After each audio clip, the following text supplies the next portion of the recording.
I did have a cousin that was in the Air Force and had made a career out of it, and so that was sort of what. But I was in a job where I worked with my dad and running the machine and day after day, and I said, this is not for me. I decided that I wanted to go into the service and make a career out of the service, and also, if nothing else, be able to get an education after I got out on the GI Bill. That's exactly what I had in mind, and I really wanted to make a career out of it. But I'll tell you that story as I'm going through here. Enlisted in Fort Worth, Texas. I finished up my day's work on a Thursday, and then left on a Friday. Some of these guys, they would have 30 days, they'd be party for 30 days, and then finally go in. I didn't do that. I just left my paycheck with my dad and just went on in and went to Dallas, from Dallas to San Antonio, and so there at Lackland Air Force Base, and I was going to be in the accounting and finance, and I thought that would be easier than anything else and be inside, and I wish now they had electronics. If I scored high enough on electronics that I could have taken that too, Well, we're talking 40-something years ago, it would have been a good thing for me to do that, and I didn't do it. So, but anyway, I went through the training there, and I was almost 21 years old at the time, and one of the things that sort of aggravated me, when you would have a squad, they would take the tallest people to be in the front.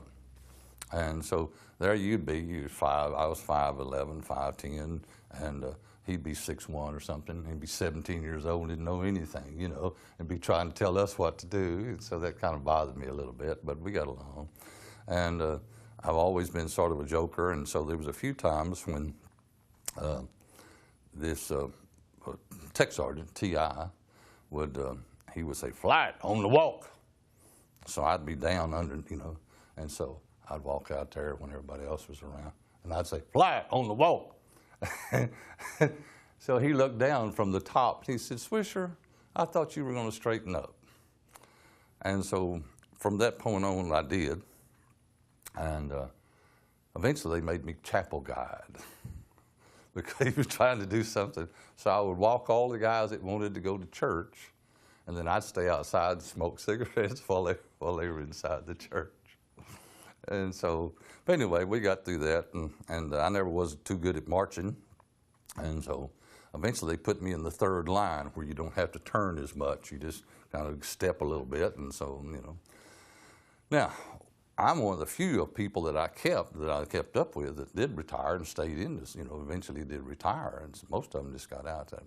And then we got shipped up to Wichita Falls, Shepherd Air Force Base in Wichita Falls, and so we went to accounting and finance school, and I'm sure everybody in there,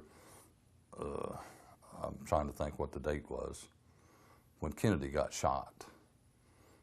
We were there in class at that time, and man, they just shut everything down. I mean, just shut everything down. And they just canceled class, and we all marched back. We had to march to class and about a mile every day, march a mile up there to class, march a mile back. And so they just shut us down for about 2 days. We didn't have to do anything for about 2 days. November of '63. November, I'm trying to think what that date was, 22nd? Wasn't it 22nd? Sir. I think it was November 22nd. So then, and during this time, I turned 21, and my fiance was at home here in Fort Worth going to nursing school, and so I had to go through the commander and all this to get permission to marry her, and we got married on December the 14th after I turned 21 on November the 30th, and she finished up school, and so we didn't even see each other just very little time, and because I'm still up there in class and she's still going to school too. So then I did one of the smartest things that I can think of as far as the military is concerned. They give you 30 days leave time every year, okay? So a lot of those guys got out and they would take the whole 30 days, and then they'd have to wait another year before they got anything. We'd only been in about 6 months. So the order said to report on or before so-and-so day. I took about 5 days off because it was in Sherman, Texas. Everybody was down in Fort Worth. They wasn't 70 miles away. It wasn't no big deal. So I showed up. They didn't even have a place for me. They didn't even, they couldn't even find a room for me. And they said, "What are you doing here?" I said, "Well, it says on it before."